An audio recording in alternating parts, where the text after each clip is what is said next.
नारायण भगवान की जय।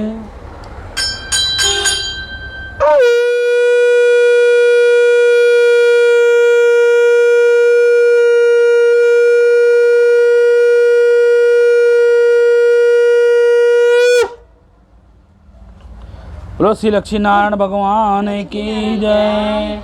कार्तिक महात्म की जय। कार्तिक महात्म का तीसरा अध्याय। सत्यभामा बोली, हे भगवान, आप काल स्वरूप हैं और काल के संपूर्ण भाग समान हैं, तथा तब फिर कार्तिक मास ही क्यों श्रेष्ठ है? हे देव, सब तीर्थों में एकादशी और सब महीनों में कार्तिक का महीना ही आपको प्रिय क्यों है? श्री कृष्ण जी बोले, हे कांते, तुमने अच्छा प्रश्न किया है। अग्निचित्र होकर बैन के पुत्र पृथु और महर्षि नारद का स्वयं सुनो। जिसे पहले पृथु के नारद से पूछा, तब नारद जी ने कहा, कार्तिक मास के श्रेष्ठता कहिए। नारद जी बोले, पहले सागर का पुत्र शंख नामक राक्षस त्रिलोकी के मंथने पर समर्थ हुआ और उसमें संपूर्ण देवताओं को जीतकर स्वर्ग से निकाल इंद्रादि संपूर्ण लोकों का भी अधिपति अपने हाथ में कर लिया। सब देवता उसके भय के मारे अपने स्त्री पुत्र आदि लेकर बहुत वर्ष प्रयत्न सुमेरु पर्वत की गुफा में वास कर रहे थे। जब देवता गुफाओं में रह रहे थे, तब शंखासुर ने विचार किया, मैंने देवताओं को जीता तो, लेकिन वह तो फिर भी वहाँ बलवान है, मालूम होता है। हाँ, अब जान पड़ता है कि वह सब वेद मंत्रों से युक्त हैं।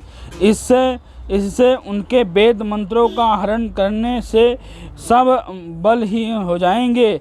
ऐसा विचार कर वह असुर विष्णु भगवान को निद्रा से ग्रस्त देखकर शंभु ब्रह्मा जी के लोक में जाकर वहां से वेदों को निकाल कर चलने लगा। तब तत्पर हुआ। तभी वह भय के मारे यज्ञ के मात्र बीजों समेत जल में प्रवेश कर गए। तब वहाँ शंखासुर भी उन्हें ढूंढता हुआ समुद्र के भीतर विचार करने लगा, परंतु वह वेद एक स्थल पर कहीं भी प्राप्त न हुए। पीछे से ब्रह्मा जी और सब देवताओं को संग लेकर पूजा की सामग्री इकट्ठा कर वैकुंठ में विष्णु भगवान के शरण में गए।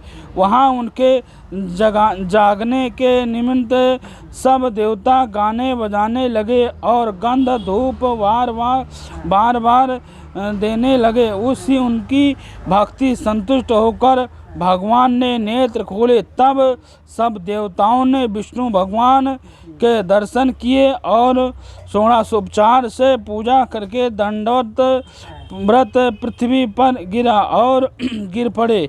तब वह माधव भगवान उनसे कहने लगी, हे देवगण, मैं तुमसे भजन कीर्तन आदि कार्यों से प्रसन्न हुआ। मैं आप लोगों की मनोकामना पूर्ण करूंगा। अश्विनी शुक्ल पक्ष की एकादशी से देव उठनी एकादशी तक पहर भर रात्रि में रहे, तब से जो मनुष्य तुम्हारी तथा भजन और कीर्तन करेंगे वह मुझे पसंद कर मुझे से प्राप्त होंगे। शंखासुर जिन्हें वेदों को हर लाया है, वह सब जल में से स्थिर हैं। उन्हें मैं शंखासुर को मार कर लाऊंगा। अब से बीज मंत्र समेत सब वेद प्रति वर्ष कार्तिक के महीने में 7 जल में निवास करेंगे। महत्व स्वरूप धारण कर मैं जल में जाता हूँ। तुम संपूर्ण मुनियों को लेकर संग आओ और इस लोक में जो अच्छे मनुष्य प्रातःकाल स्नान करते हैं वह निश्चय अक्षत स्नान के फल को प्राप्त होते हैं। जो कार्तिक में सदा व्रत करते हैं उनको के इंद्र तुम मेरे लोक में पहुंचा दिया करो। हे यम तुम सदा उनकी विद्रोह से रक्षा करो और हे वरुण तुम उनके पुत्रों आदि पुत्र पौत्र देते रहो। कुबेर से बोले हे कुबेर तुम उनकी धन वृद्धि को करके जिससे यह मेरा स्वरूप धारण कर साक्षात जीव मुक्त हो जाएं और ये अन्य देवता जो जन्म से मरण तक उन बातों को धारण करते हैं वह तुमसे तुम्हारे द्वारा भी पूज्य है जैसे तुमने एकादशी को जगाया, इसलिए यह तीर्थ सदा माननीय योग्य है। बोलो श्री कृष्ण भगवान की जय।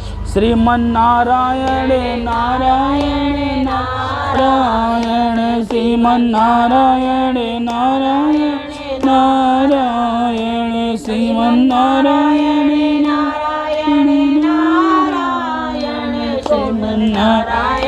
नारायण नारायण लक्ष्मी नारायण नारायण नारायण। श्री लक्ष्मी नारायण भगवान की जय।